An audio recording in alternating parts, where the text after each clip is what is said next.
Dear Papa Dudut, itago niyo na lamang po ako sa pangalang Tina.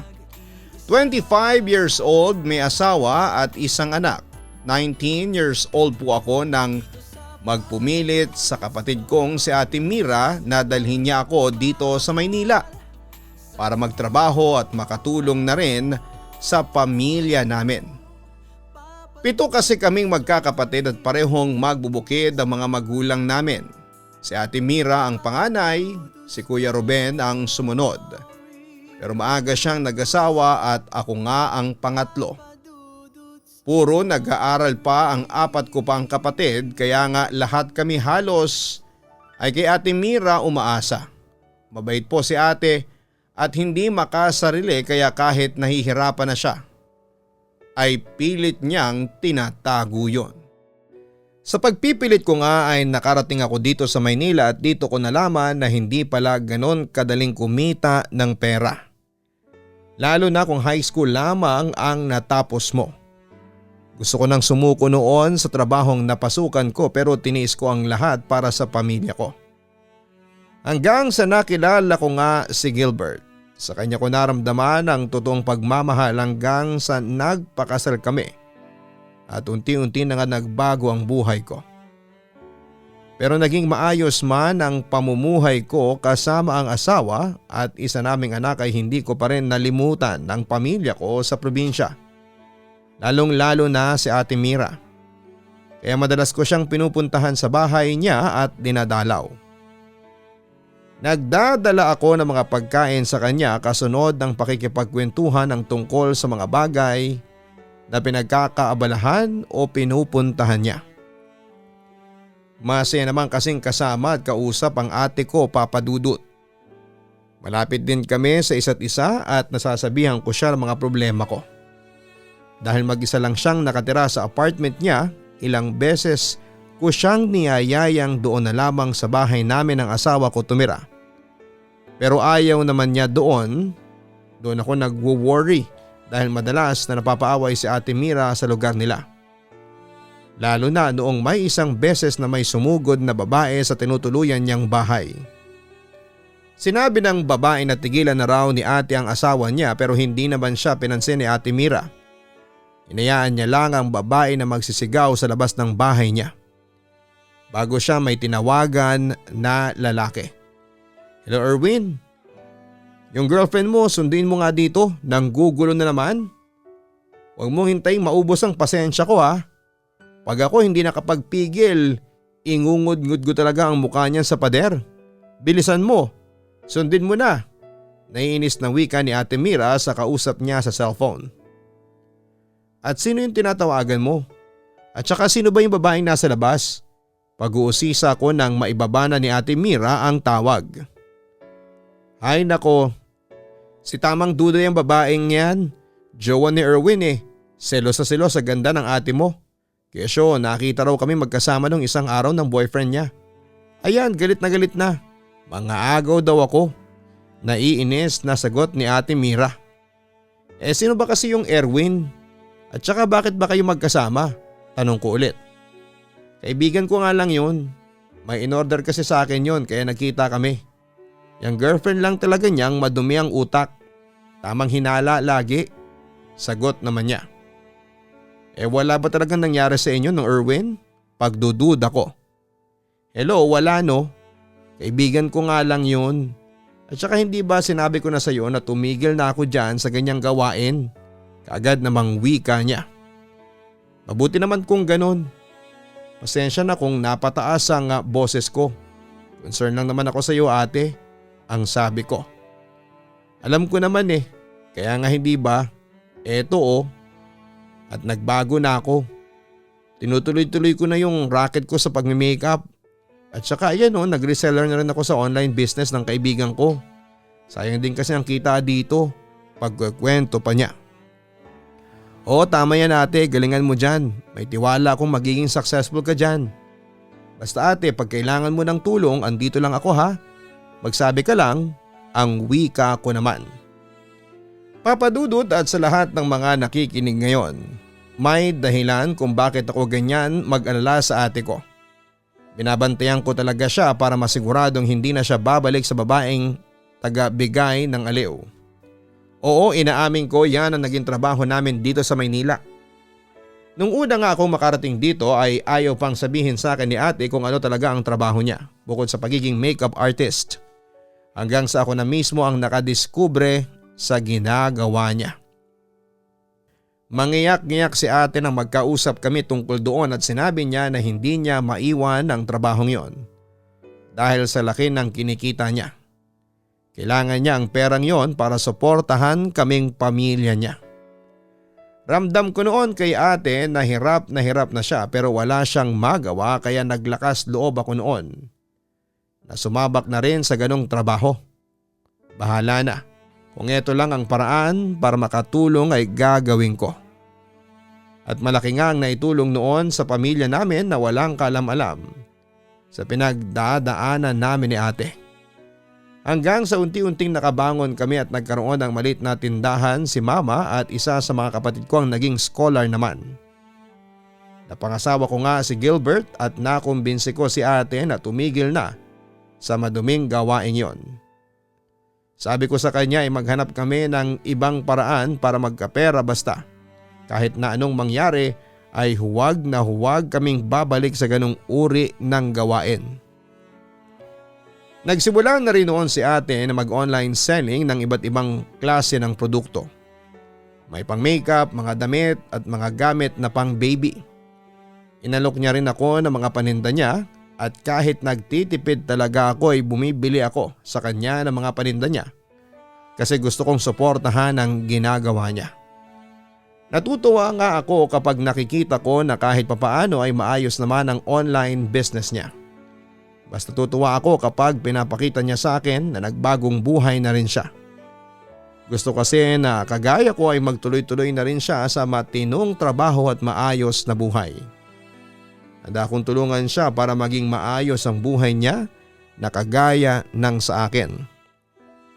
Kumusta pala yung negosyo mo ate? Marami ka bang napapa-order? Tanong ko nang minsang dumalaw si ate Mira sa bahay. Aba oo naman, ang galing ko kaya mag-sales talk at saka masaya ako dito, madami ako nakilala. Pagkukwento niya. Ha paano madami? Nagtatakang tanong ko sa huli niyang sinabi. Marami ako nakikilala mga buyer ganoon tapos yung iba, nagiging kaibigan ko na rin, sagot niya. Paanong kaibigan? Pag-uusisa ko pa. Oo, gaya nung isa kong dinelivera ng Shurak nung isang araw. Teacher pala yon. E di ayon, sinales talk ako sa mga co-teachers niya. Kaya ayon lumawak ang mga pwede kong bentahan. May pa-order na nga ako sa kanila. Kwento pa niya. Wow, buti naman ate. Masaya ako at mukhang swak sa'yo yang trabaho mong yan. Natutuwang wika ko. At hindi lang yan. Yung isa kasi sa co-teacher niya may nabanggit sa akin na hiring daw na production operator. Tumatanggap daw kahit high school. Susubukan ko mag-apply baka sakaling matanggap, ang sabi pa ni ate. Talaga? Sige ate, subukan mo yan. Tapos kung may makailangan kang gastusin sa pamasahe o pagpapamedical, magsabi ka lang ha, tutulungan ka namin. Pagpapakita ko naman ng suporta sa kanya. Sus, eto naman, kaya ko nang gastusan yung sarili ko. May pera naman ako kaya huwag ka na mag-worry sa akin. Ang pagtuunan mo ng pansin ay yung gastusin nyo dito at huwag ka nang magpapabaya lalo na pagdating dyan sa baby. Wika niya. Naputol ang pag-uusap namin nang may tumawag sa cellphone niya na kaagad niyang sinagot. Pagkatapos nila mag-usap ay nagpaalam na siya sa akin aalis na daw dahil imimit daw niya ang isang customer sa mall. Nasaan ang in-order niya? Parang wala ka namang bitbit. Nagtatakang pansin ko nang bigla siyang magpaalam na aalis na. Lipstick lang kasi yung in-order niya kaya nilagay ko lang sa bag ko. Gusto mo bang makita? Alok niya. Ay hindi na, basta mag-ingat ka sa lakad mo, bye. Paalam ko sa kanya. Papadudot minsan ay naisip ko na baka masyado ko namang binabantayan si ate lalo na kapag sinasabi niyang may imi-meet up daw siya na buyer. Hindi ko kasi maiwasang isipin na baka nagpapanggap lamang yon na buyer at may masamang motibo pala kay ate. Pero mukhang mali naman ang inakala ko dahil nakikita ko naman na nagiging maayos na ang buhay niya. Lalo na nung sabihin niyang susubukan niyang magtrabaho sa factory, at least ay doon ay mapapanatag na ang loob ko. Maganda rin ang nangyari sa amin dahil natuloy sa abroad si Gilbert. Alam kong umpisa na ito ng mas magandang buhay, hindi lang para sa pamilya ko, kundi para na rin sa ate ko. Papadudot mula sa mga kwento ni Ate Mira, naniwala ako na totoong masaya na siya sa buhay niya at sa pag-online selling niya. Palagi raw malaki ang kinikita niya dahil sa mga suki niya. Kaya naman ang naisip ko talaga ay pareho na kaming kahit papaano ay nakakaahon mula sa madilim naming nakaraan at naging trabaho. Kaya lang papadudot, nagkamali pala ako ng akala sa kanya at sa buhay na meron siya. Lahat pala namang kinikwento niya sa akin ay puro kasinungalingan lamang. Dahil nalaman ko, papadudot, na hindi pa pala talaga siya humihinto sa maduming trabaho na gusto ko nang alisin namin pareho sa buhay namin. Isang umaga kasi ay pumunta ako sa bahay niya nang walang pasabi. Nakita ko siya na may ka-video call habang wala siyang kahit na anong saplot sa kanyang katawan. Gulat talaga ako noon pero kaagad kong nakuha ang cellphone at pinatayon. Hindi kasi ako makapaniwala sa nakita ko ng mga oras na yon. Kaya kahit anong agaw ni Ate Mira ng cellphone sa akin ay hindi ko yon binalik sa kanya. Paulit-ulit ko rin siyang tinanong kung bakit kailangan na gawin niya pa yon. Bakit kailangan niyang bumalik sa ganong trabaho? Kahit pa sabihing hindi naman siya nahahawakan ng lalaking ka-video call niya. Kalaswaan at maduming trabaho pa rin ang ginagawa niyang yon. Kaya paulit-ulit ko siyang tinanong noon kung bakit kailangan niya pang bumalik sa ganong trabaho. Ano ang nagtulak sa kanya na sirain ulit ang buhay niya? Ano bang problemang pinagdadaanan niya ng mga oras na yon? Hanggang sa aminin na nga sa akin ni Ate Mira ang problema niya. Na pwede raw siyang makulong dahil sa utang na hindi pa niya nababayaran hanggang sa mga oras na yon. Bakit ka makukulong? Ano ba talagang nangyari ha, ate? Naguguluhang tanong ko. Naalala mo ba yung nagkasakit ng sabay sina mama at papa? Tapos wala tayong maipadala sa probinsya. Nangutang ako noon eh. At hindi pa yun bayad hanggang sa ngayon. Ilang araw na akong sinisingil nung inutangan ko, tapos tinatakot niya ako na ipapakulong daw niya ako. At sasabihin daw niya kina mama yung mga ginagawa ko dito. Natatakot ako at hindi ko na alam kung ano ang gagawin ko. Naiiyak na pagkukwento sa akin ni Ate Mira. Bakit hindi mo sinabi sa akin? Tanong ko. Tina, may problema din kayo ng asawa mo at dadagdag pa ba ako? Hiyang-hiya na nga ako sa iyo eh, sagot ni Ate Mira. Kaya nga tayo magkapatid, hindi ba? Ate, tayo lang ang magtutulungan dito at kung ano man yung problema mo, problema ko rin. Giit ko naman. Pero hindi pwedeng laging ganun. Ako ang gumawa ng problema na ito kaya ako dapat ang umayos. Nagipit lang talaga ako. Gasino lang naman yung kinikita ko sa pagme-makeup at saka dyan sa online business na yan eh. Ito lang yung naisip kong mabilis na paraan, ang sabi niya. Magkano pa ba yung utang na yun? Muling pag-uusisa ko. 40,000 pa. Tapos gusto niya sa isang linggo magbayad na ako. Kasi kung hindi ipapakulong daw niya ako. Pagkukwento pa niya na mas lalo nang naiyak. Ate, tama na, huwag ka nang umiyak. Akong bahala ha, magtutulungan tayo. Hihingi tayo ng tulong kay Gilbert, ang sabi ko noon. Nakakahiya na talaga.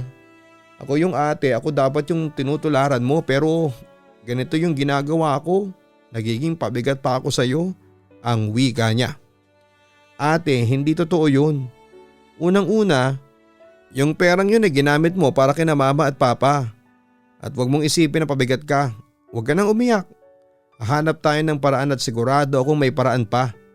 Lahat gagawin natin, mapwera lang yang masamang gawain na yan. Mangako ka ate na hindi mo na yang gagawin kahit na ano ang mangyari. Pakiusap ko sa kanya. Oo Tina, pangako. Salamat din. Buti nandyan ka, salamat talaga. Tugon naman niya. Ang bigat-bigat sa loob ko talaga, Papa Dudut, nang makita kong hubot-hubad si ate na nilalaro ang sarili niya sa harap ng ka-video call niya. Kung may ibang paraan lang ay alam kong hindi na yon gagawin ng ate ko. Kaya ginawa ko ang lahat, matulungan lamang siya. Sinabi ko kay Gilbert ang problema namin. Buti na lamang at may nahiraman siyang pera sa isang kasamahan niya sa abroad kaya nakabayad kami. Ang sabi ko kay ate habang wala si Gilbert, sa amin muna siya tumira pero ayaw niya talaga. Nangako lang siya na kung magkakaproblema man ay sasabihin niya kaagad sa akin at magtutulungan kami para masolusyonan yon. Wala akong gustong mangyari kay ate kundi ang mapabuti ang buhay niya. Gusto kong makaranas din siya ng ginhawa na gaya ng nararanasan ko. Tinulungan naming mag-asawa si ate para makakumpleto ng requirements at nang makapasok na siya sa factory.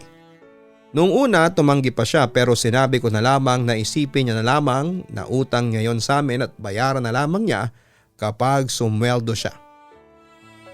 Nakapag-umpisa nga si ate sa bagong trabaho niya pero kapag walang pasok ay rumaraket pa rin siya bilang makeup artist.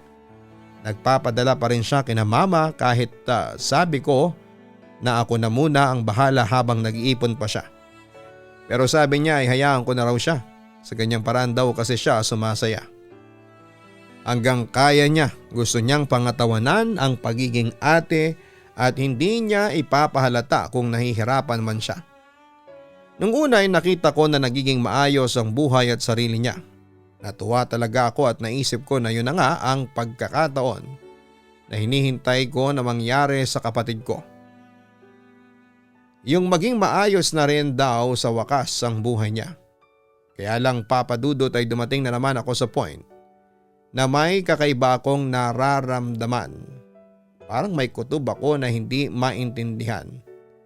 Napansin ko rin kasi na habang tumatagal ay nagiging magaso si Ate Mira.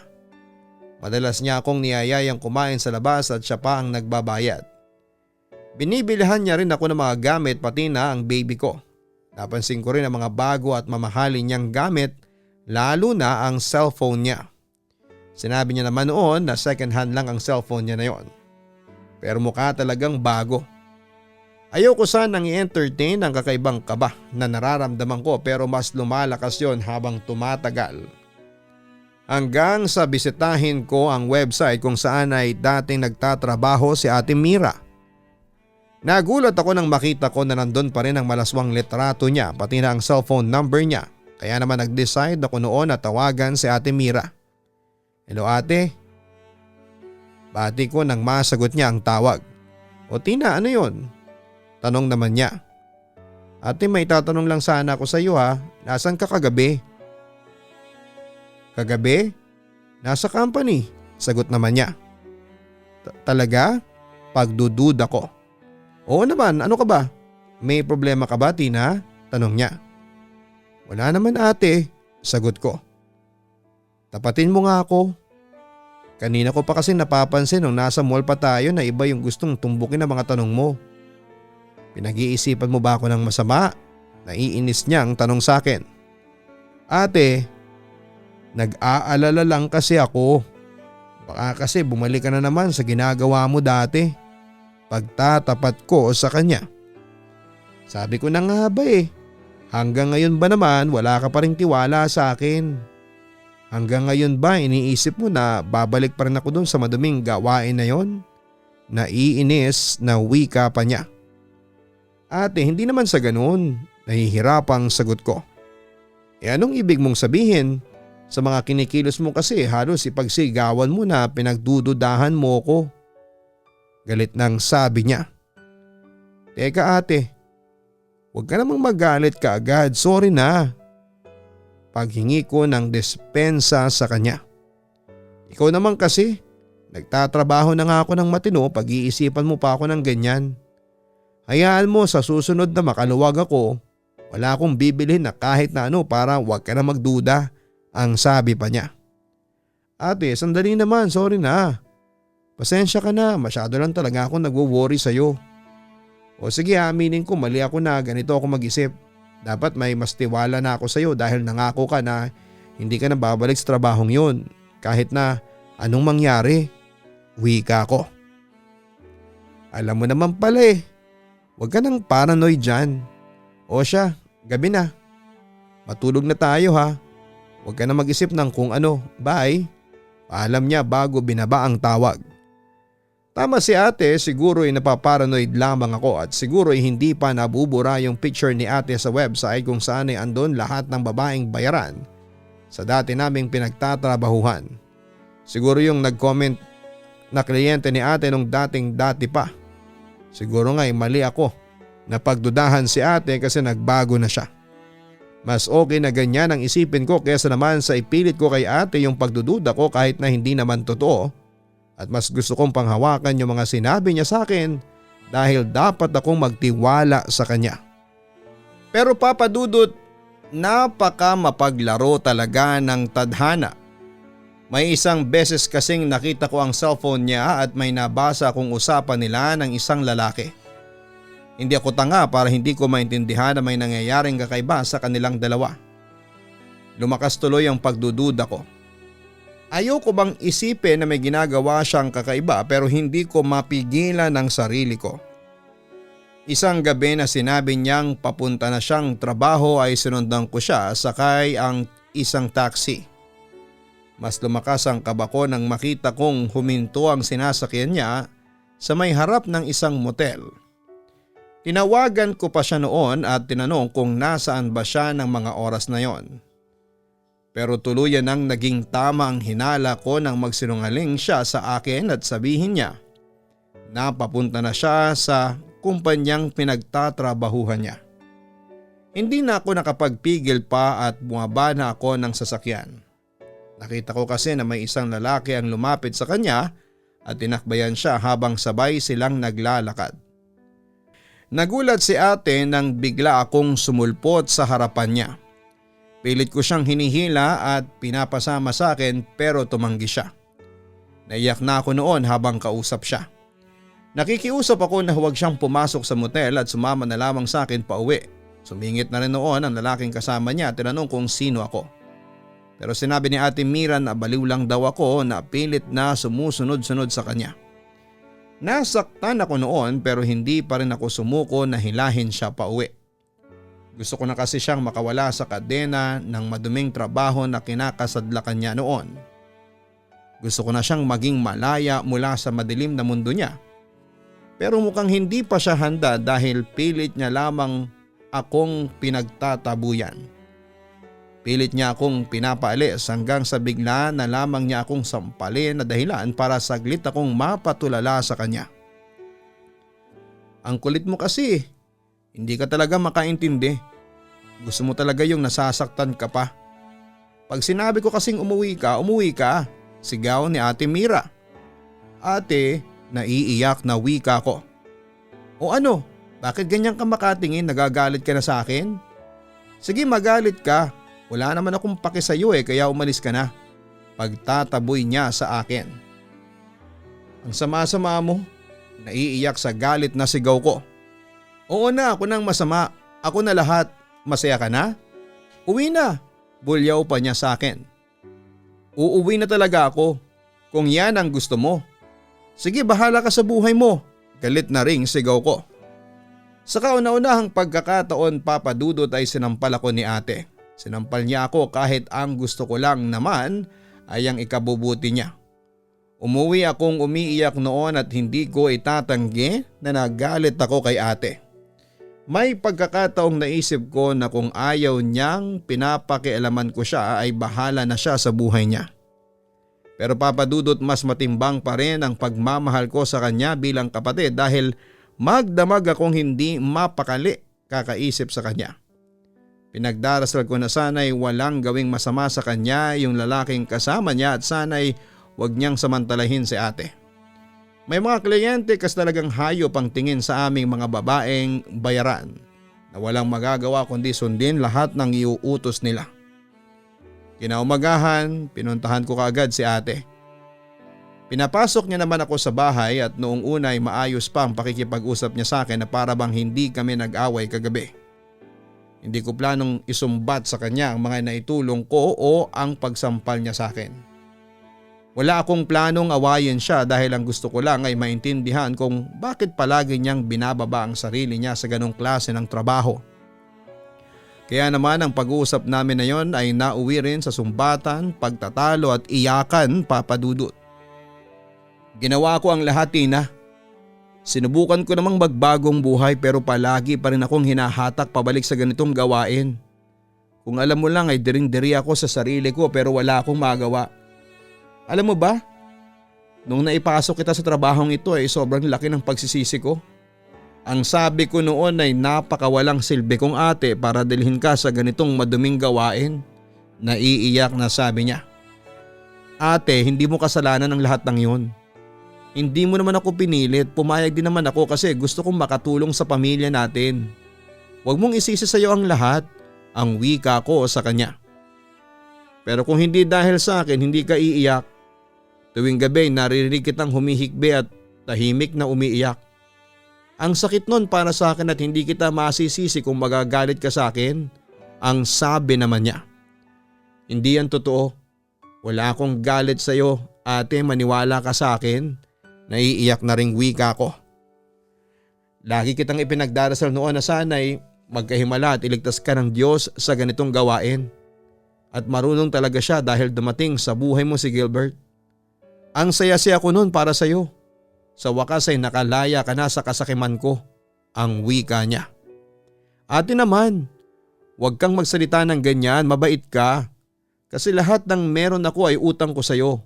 Pinaaral mo ko, tinaguyod ang pamilya natin. Inuuna mo kami lahat kahit na hirap ka na, ang sabi ko sa kanya. Salamat, Tina. Salamat kasi nauunawaan mo ko pero masama akong ate kasi naiinggit ako sa iyo. Kasi sa tuwing nakikita kita, ikaw at ang masaya mong pamilya ay dumarating ako sa puntong sana lahat ng meron ka ay meron din ako. Sorry, Tina. Ang sama ko, hindi ba? Gusto ko mang patayin yung inggit sa puso ko kasi kapatid kita pero nandito pa rin siya. Pakiramdam ko kasi ako lang yung naiwan sa putikan na kahit na anong gawin ko ay hindi na ako makakaalis dito. Sorry, Tina, sorry. Paghagulhol niya. Ate, huwag ka nang umiyak. Gagawa tayo ng paraan. Hindi kita pababayaan, ate, ang sabi ko sa kanya. Tama na. Sobra-sobra na yung binigay mo. Tanggapin na natin, ito talaga ang nakalaang buhay para sa akin. Alam kong ayaw mo kung nakikitang nahihirapan pero wala eh. Ito lang ang kaya kong gawin, ang sabi ni ate. Pero ate, wag nating sukuan agad. Pakiusap ko sa kanya. Darating din siguro yung panahon na yun, Tina. Pero huwag na nating ipilit ngayon. Balang araw siguro makakalaya rin ako sa kadenang ito. Tugon naman niya. Pagkatapos ng pag-uusap namin yon ni ate, nakiusap siya sa akin na hayaan ko raw muna siya. Alam naman daw niya na concern lamang ako sa kanya pero sa ngayon daw ay ayaw na niyang kontrahin ang agos ng buhay niya. Bahala na raw. Ang sakit-sakit, Papa Dudut, bakit kailangang makulong ni ate sa ganyang gawain? Bakit ang damot-damot ng pagkakataon sa kanya? Wala naman siyang ginagawang masama sa kahit na kaninong tao pero bakit ganyan ang dinadanas niya? Masakit dahil wala na akong magawa para sa kanya. At hindi ko na alam kung paano ko pa siya tutulungan kung siya mismo ay sumuko na. Panalangin ko na lang na sana ay may makilala rin si ate na magpapabago sa buhay niya at hindi ako nawawala ng pag-asa na isang araw ay magiging masaya din siya at makakalaya na sa gawain yan. Hanggang dito na lamang ang sulat ko, Papa Dudut. Muli maraming salamat sa pagbasa ng kwento ko. Lubos na gumagalang, Tina. Maraming salamat, Tina, sa pagsulat mo dito sa aking YouTube channel. Alam ko na sobrang hirap at bigat ng sitwasyon mo sa ngayon at ng kapatid mo na si Mira. Pero para sa akin ay ito ang oras na dapat na hindi ka bumitaw o sumuko sa kanya dahil mas kailangan kanya sa ganitong klase ng sitwasyon. Nandun na tayo sa nahihirapan ka nang pakisamahan siya, sundan siya at tulungan siya. Pero sa mundo ni Mira ay sino pa ba ang maglalakas loob at magtsatsaga na tulungan siya kung hindi ikaw lang, hindi ba? Kaya kahit napakabigat ng sitwasyon ninyo ngayon bilang magkapatid ay patuloy kang umaasa na matutupad ang pinagdarasal mo para sa kanya. Na darating ang araw na siya mismo ang bibitaw sa trabahong paulit-ulit niyang binabalikan. Hanggang sa muli, ako po ang inyong si Papa Dudut. Huwag kalimutan na mag-like, share and subscribe. Magandang gabi po at maraming salamat po. Ang buhay ay mahiwaga, laging may lungkot at saya. Sa Papa Dudut Stories, laging may karamay ka.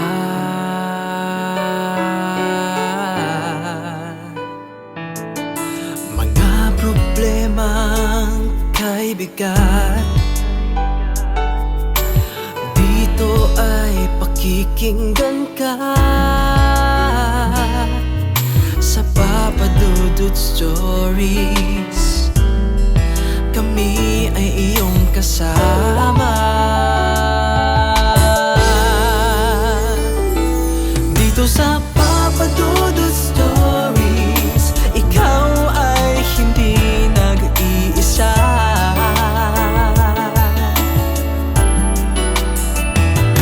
Dito sa Papa Dudut Stories, may nagmamahal sa'yo. Papa Dudut Stories, Papa Dudut Stories, Papa Dudut Stories.